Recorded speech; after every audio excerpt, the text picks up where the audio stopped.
Hello everyone, welcome back to the channel. Today we're diving deep into a story that quietly reshaped modern warfare and turned a small nation into a global leader in unmanned systems. Long before drones became a daily headline or a symbol of 21st century combat, Israel was already experimenting with the idea that machines could watch the battlefield instead of pilots. At the center of that transformation was a relatively simple but revolutionary system, the Tadiran Mastiff. Understanding how this drone came to life, how it was used, and what it changed forever explains why Israel is now considered one of the world's true drone superpowers. To understand the importance of the Tadiran Mastiff, we first need to look at the strategic environment Israel faced in the 1970s. Israel was surrounded by adversaries, constantly under threat, and forced to fight wars with limited manpower and resources. Every pilot lost was a national tragedy, and every aircraft destroyed was expensive to replace. Intelligence was everything, but gathering it safely was incredibly difficult. Traditional reconnaissance flights put pilots directly into enemy air defenses, and satellites were limited, costly, and not always available at the right moment. This pressure created a unique mindset inside Israel's defense industry. Instead of relying purely on imported solutions, Israeli engineers and military planners began asking unconventional questions. What if you could see the battlefield without risking a pilot? What if surveillance could be persistent, real-time, and reusable?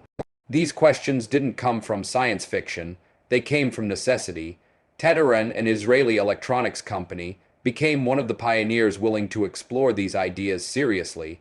The Mastiff was not born as a sleek, stealthy machine like modern drones. By today's standards, it looked crude and basic. It had a boxy shape, a simple airframe, and limited speed, but its importance wasn't about aesthetics or performance records, it was about function. The Mastiff was designed to fly over enemy territory, transmit live video back to operators on the ground, and return safely. That alone was a radical leap at the time. What made the Tadiran Mastiff special was its integration of electronics and communication systems. Tadiran focused heavily on reliable data links, cameras, and control systems.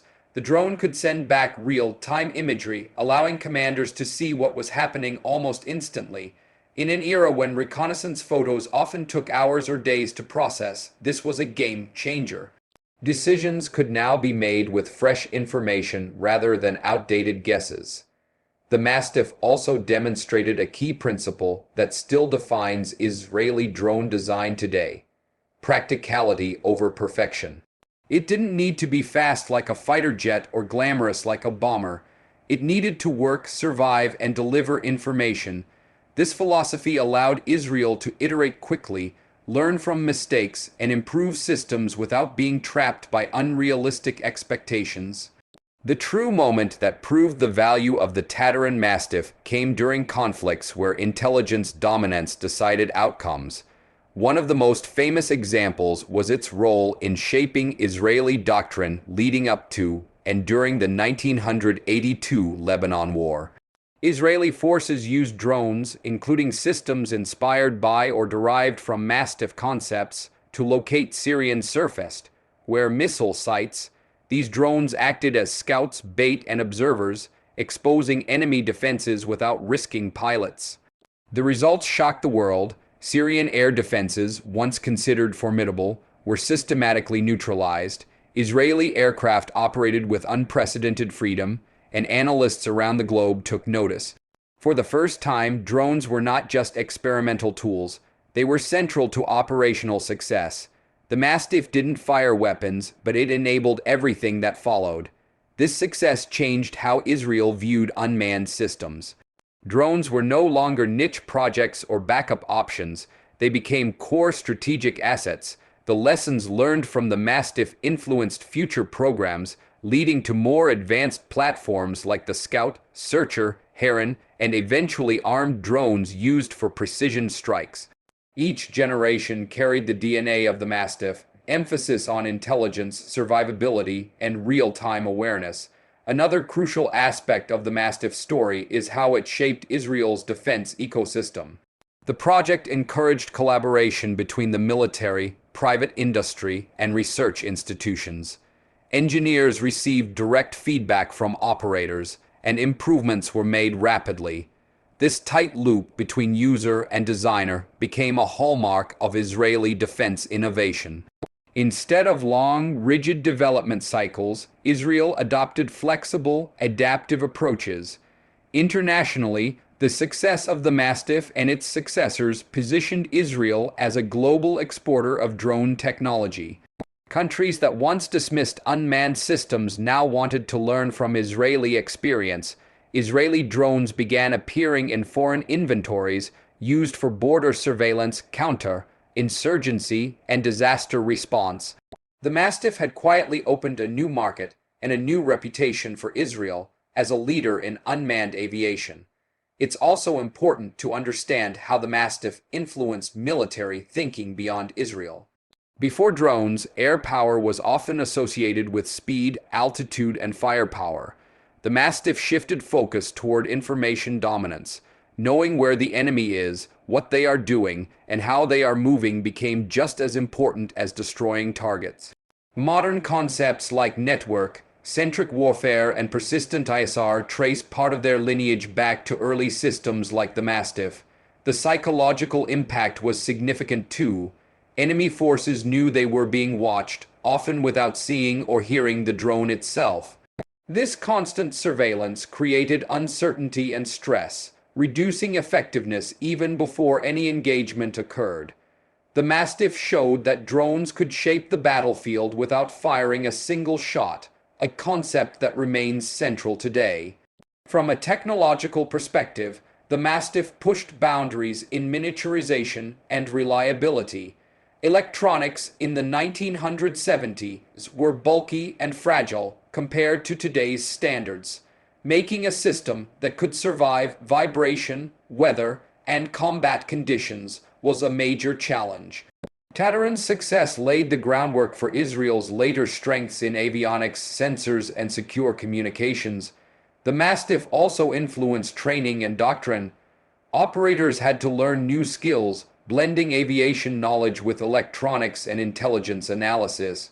This created a new class of military professionals who understood both technology and tactics. Israel invested heavily in this human capital, recognizing that drones were only as effective as the people controlling and interpreting them. Critically, the Mastiff proved that unmanned systems could be cost-effective. Losing a drone was far less costly than losing a manned aircraft or a trained pilot. This allowed commanders to take calculated risks, fly missions in dangerous areas, and gather intelligence that would otherwise be impossible. This cost-benefit advantage remains one of the strongest arguments for drone use worldwide. Over time, the success of the Mastiff encouraged Israel to expand unmanned concepts beyond air systems. Ground robots, naval drones, and autonomous sensors followed similar principles. The idea that machines could extend human reach and reduce risk became deeply embedded in Israeli defense planning. The Mastiff wasn't just a product, it was a proof of concept for an entire philosophy. Today, when we see advanced Israeli drones with long endurance, satellite links, and precision weapons, it's easy to forget how it all started. The Tadiran Mastiff didn't have artificial intelligence or stealth coatings. It had a camera, a data link, and a mission, yet its impact was enormous. It changed how wars were fought, how intelligence was gathered, and how small nations could leverage technology to offset numerical disadvantages. In a broader sense, the Mastiff story is about adaptation.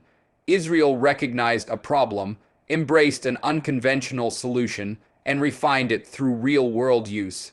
This willingness to experiment, accept imperfection, and learn quickly is what ultimately made Israel a drone superpower. Other nations had the resources, but Israel had the urgency and the mindset.